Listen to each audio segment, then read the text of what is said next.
بالله من الشيطان الرجيم. بسم الله الرحمن الرحيم. قل من يرزقكم من السماء والأرض أمن يملك السمع والأبصار ومن يخرج الحي من الميت ويخرج الميت من الحي ومن يدبر الأمر فسيقولون الله فقل أفلا تتقون. صدق اللہ العلی العظیم. رفقائے محترم، یہاں جتنے انسان پیدا ہوئے ہیں ان کو ہم 3 حصوں میں تقسیم کر سکتے ہیں. ایک اللہ تبارک و تعالی کی توحید ماننے والے مواحد، اور دوسرے مشرک، اور تیسرے کافر. یہ مواحد بھی نسبتاً کم ہیں اور کافر بھی نسبتاً کم ہیں. مشرک زیادہ ہیں جو اللہ تعالیٰ کو مانتے بھی ہیں لیکن اللہ تعالیٰ کے ساتھ شریک بھی ٹھہراتے ہیں. ان کی تعداد زیادہ ہے.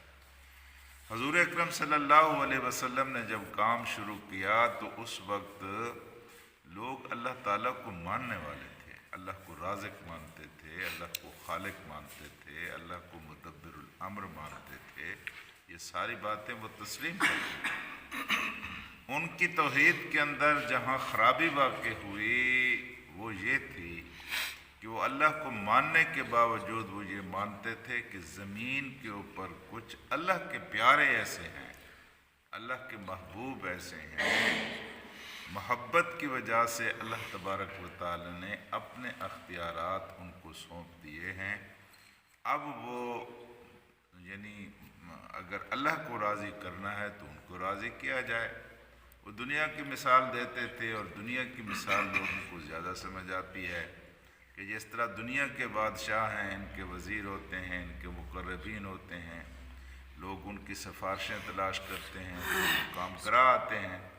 تو وہ کہتے تھے بالکل اس طرح اللہ بادشاہ ہے اور دنیا کے اندر جو نیک لوگ ہیں یہ اللہ تبارک و تعالیٰ کے چونکہ محبوب ہیں اس لیے اللہ پاک نے ان کو اپنے اختیارات دے دیے ہیں. اور جب یہ چاہتے ہیں تو پھر اللہ بھی چاہتا ہے، اور جب یہ سفارش کرتے ہیں تو اللہ بھی کام کرتا ہے.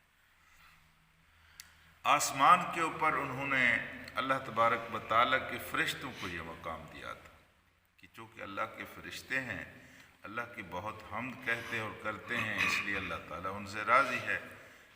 اللہ کے فرشتے گویا اللہ تعالیٰ کے چونکہ محبوب ہیں، وہ کسی بات کے سفارش کریں گے تو وہ کام ہو جائے گا. یہاں سے شرک شروع ہوا اور یہی تاریخ ہے شرک کی پرانی، اور یہی تاریخ ہے شرک کی تازہ تاریخ بھی یہی ہے کہ کچھ لوگوں کو نیکی کی بنیاد پر، کمال کی بنیاد پر لوگ یہ سمجھتے ہیں کہ یہ اللہ کے ہاں اتنے پہنچے ہوئے ہیں کہ جب یہ کوئی بات کریں گے یا کہیں گے تو اللہ تبارک و تعالیٰ اس بات کو مسترد نہیں کرے گا، اللہ ان کی بات کو مان لے گا. یہ سارا قرآن اس کی تردید میں آتا ہے. جی بے شک وہ مکرم ہیں، وہ محبوب ہیں، وہ مقدس ہیں، ان کے درجات ہیں، کسی کو کوئی انکار نہیں ہے.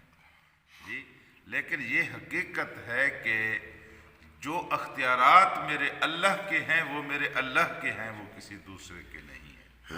آج 7 دلیلیں دی گئی ہیں قرآن حکیم میں، آپ سنیں. اللہ تعالیٰ کہتا ہے کہ قل، ان سے کہہ دیجئے، ان سے پوچھئے، من یرزقکم من السماء والارض، آسمان سے رزق کون تمہیں دیتا ہے اور زمین سے رزق کون تمہیں دیتا ہے؟ یہ بارش اللہ کا رزق ہے جو آسمان سے اترتا ہے، فیصلے رزق کے آسمان سے آتے ہیں، اور زمین اپنے اندر سے رزق اگلتی ہے. ایک ایک پودے کو دیکھ لیجئے، ایک ایک پھل اور ایک ایک پھول کو دیکھ لیجئے. کوئی ہے جو یہ کہے کہ یہ کام میں نے کیا ہے؟ وہ کام میرا اللہ کرتا ہے. جی تو پھر اللہ پاک یہ بھی فرماتے ہیں کہ ان سے پوچھ لیجئے کہ امن یملک السمع والابصار، امن کون ہے، یملک جو مالک ہے، السمع تمہارے کانوں کا، والابصار تمہاری آنکھوں کا۔ ہاں جی، یہ سب سے بڑے ذریعے ہیں علم کے، کان یا آنکھیں۔ اگر یہ نہ ہو تو انسان کے پاس علم کہاں سے آئے؟ یہ ان کا مالک کون ہے؟ کس نے کانوں کو اس طرح بنایا ہے کہ یہ سن رہے ہیں؟ اور کان اس طرح کے ہوتے ہیں جب نہیں سنتے تو پھر وہاں کس کا اختیار چل رہا ہو؟ یہ آنکھیں کیوں دیکھتی ہیں؟ کس نے ان کے اندر قوت بصارت رکھی ہے، بینائی رکھی ہے؟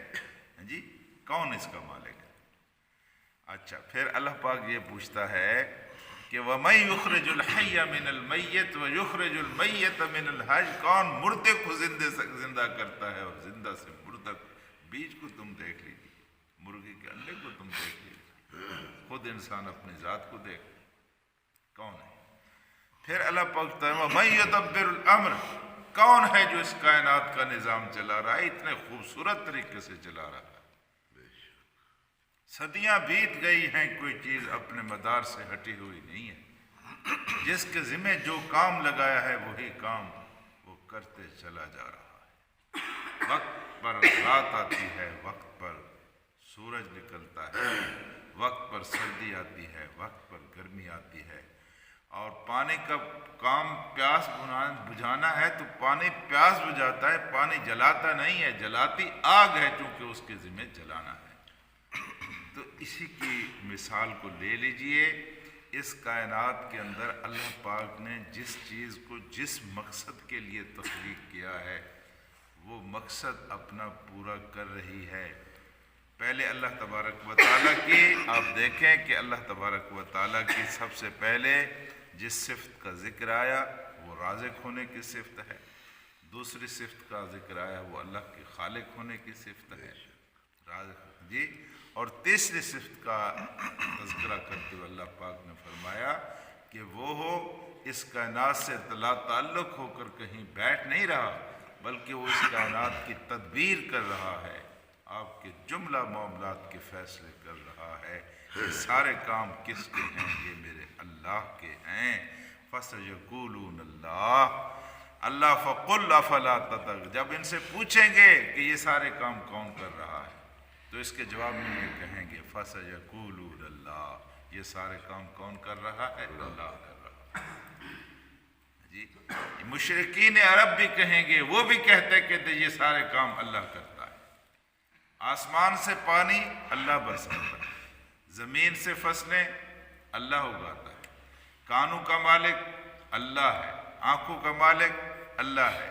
اس کائنات کے اوپر نظام کس کا چل رہا ہے؟ اللہ کا چل رہا ہے۔ فَسَيَقُولُونَ اللَّهُ، تو یہ سارے کام یہ عنقریب کہیں گے کہ یہ کام سارے اللہ کر رہا ہے۔ فَقُلْ أَفَلَا تَتَّقُونَ، پھر تمہیں ڈر نہیں لگتا ظالمو کہ سب کا مالک اللہ ہے، پھر اس کی جناب میں تم گستاخیاں کرتے ہو، پھر اس کے جناب میں تم اس کا انکار کرتے ہو؟ افلا، ڈرتے نہیں ہو تم نے پھر اسی کی بارگاہ میں پلٹ کر جانا ہے، تمہیں اسے خوف نہیں آتا؟ افلا تتقون، تم اسے ڈرتے نہیں ہو؟ تو میرے دوستو اور ساتھیو،